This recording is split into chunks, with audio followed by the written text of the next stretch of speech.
সবসময় চিকেন না খেয়ে একবার সয়াবিনের এই রেসিপিটা ট্রাই করে দেখো, চিলি সয়া, দারুণ খেতে, জমে যাবে বিকালটা। নমস্কার বন্ধুরা, আমার চ্যানেলে তোমাদের সবাইকে স্বাগত জানাই। আজকে তো দারুণ রেসিপি বানাবো। চিলি সয়া বলো বা সয়া চিলি বলো, একই ব্যাপার, দারুণ। কিন্তু যখন না মাছ মাংস খেতে খেতে বোর হয়ে যাবে তখন এই রেসিপিটা বানিয়ে নেবে। আমার ভীষণ ভাল লাগে। ব্যক্তিগত সয়াবিন আমি ভীষণ পছন্দ করি।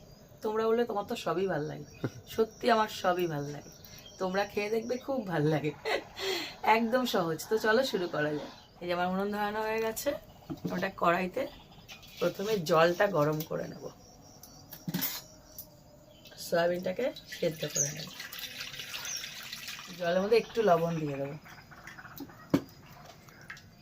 জলটা ফুটে উঠেছে, দেখো আজকে কি ধোয়া হচ্ছে, কি সব কাঠ ঢুকে যায় এক এক সময়। সয়াবিনটাকে দিয়ে দেবো। এইবার এটাকে ভালো করে ফুটিয়ে নেবো, মানে সেদ্ধ করে নেবো। এরকম আছে তো সব এক একটা বিশাল আকার হয়ে যাবে।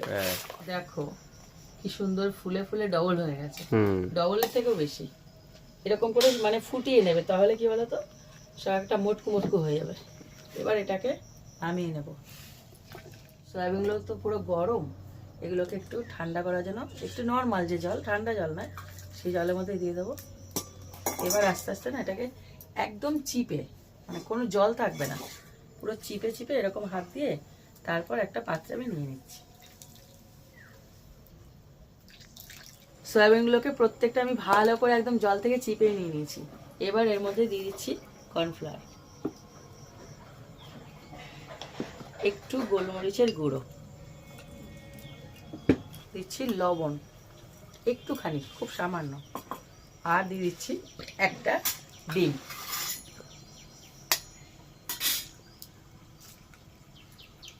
এবার এটাকে খুব ভালো করে হাত দিয়ে মেখে নিই। আপনার হাত জগন্নাথ নাকি? এটা কোটিন তৈরি হয়ে গেল। এইবার এটাকে ভালো করে ভেজে নেব।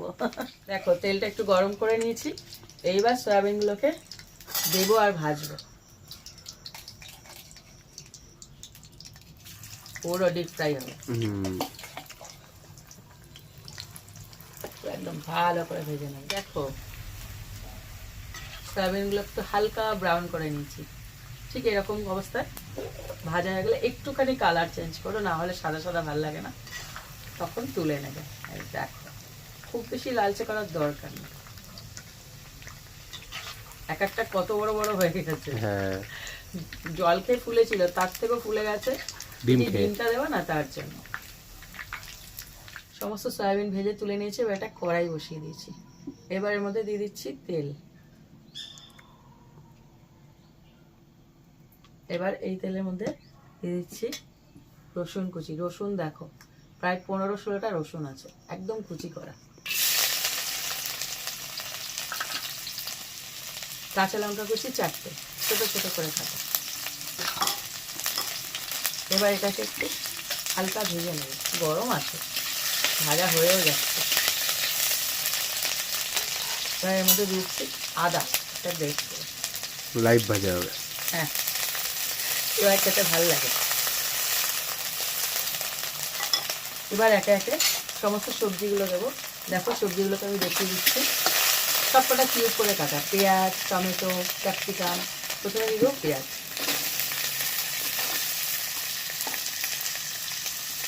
এবার ক্যাপসিকামটা দিয়ে দেবো।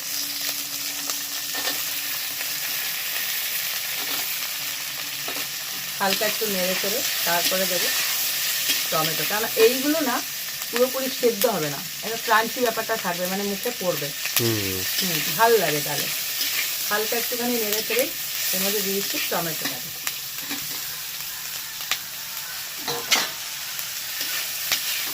একটুখানি মানে নেড়ে চেড়ে সঙ্গে সঙ্গে যাকে বলে টস করা, একটুখানি দিয়ে দেবো লবণ। খুব বেশি তো মশলা পড়ে না, একটা চাইনিজ ডিশ, খুব ভালো লাগে। কিন্তু চাইনিজের যে ফ্লেভারটা, সেম ফ্লেভার এর মধ্যে পাওয়া যাবে। এখানে সয়া সস ইউজ হবে, সেই হিসাবে কিন্তু লবণটা অ্যাড করবে। খুব বেশি দিয়ে দিলে কিন্তু অসুবিধা হয়ে যাবে। দিয়ে দিচ্ছি গোলমরিচের গুঁড়ো।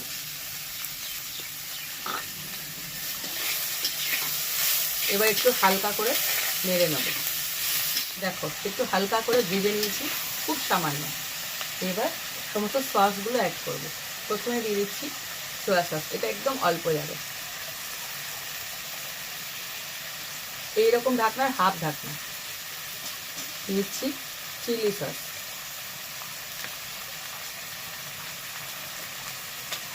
এটা 1 টেবিল চামচ মতো গেছে।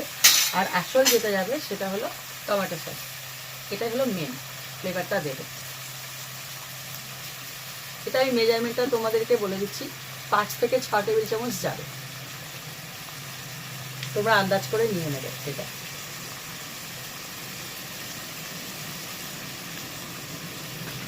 এবার হালকা করে এটা মিশিয়ে নেবে, সমস্ত সসগুলো দিয়ে একটু মিশিয়ে নিলাম। এইবার দেবো ভাজা সয়াবিনটাকে।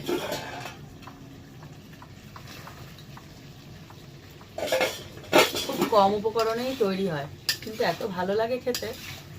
এবার এটাকে মিশিয়ে দেবো।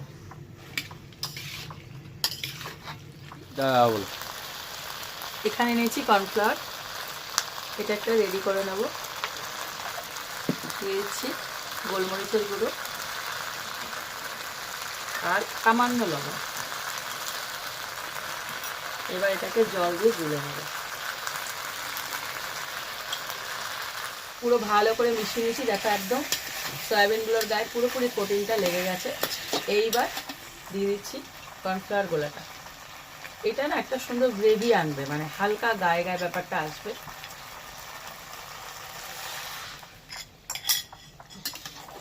এবার এটাকে ভালো করে মিশিয়ে দেবো যতক্ষণ একদম গাঢ় ভাব আসছে।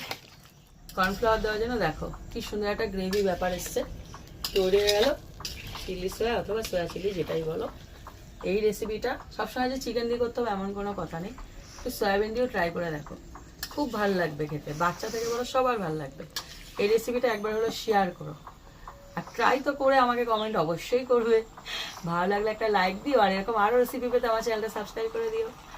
আর যারা ফেসবুক থেকে দেখছো তারা আমার পেজটা প্লিজ ফলো করে দিও। তো আজকের মতন টাটা।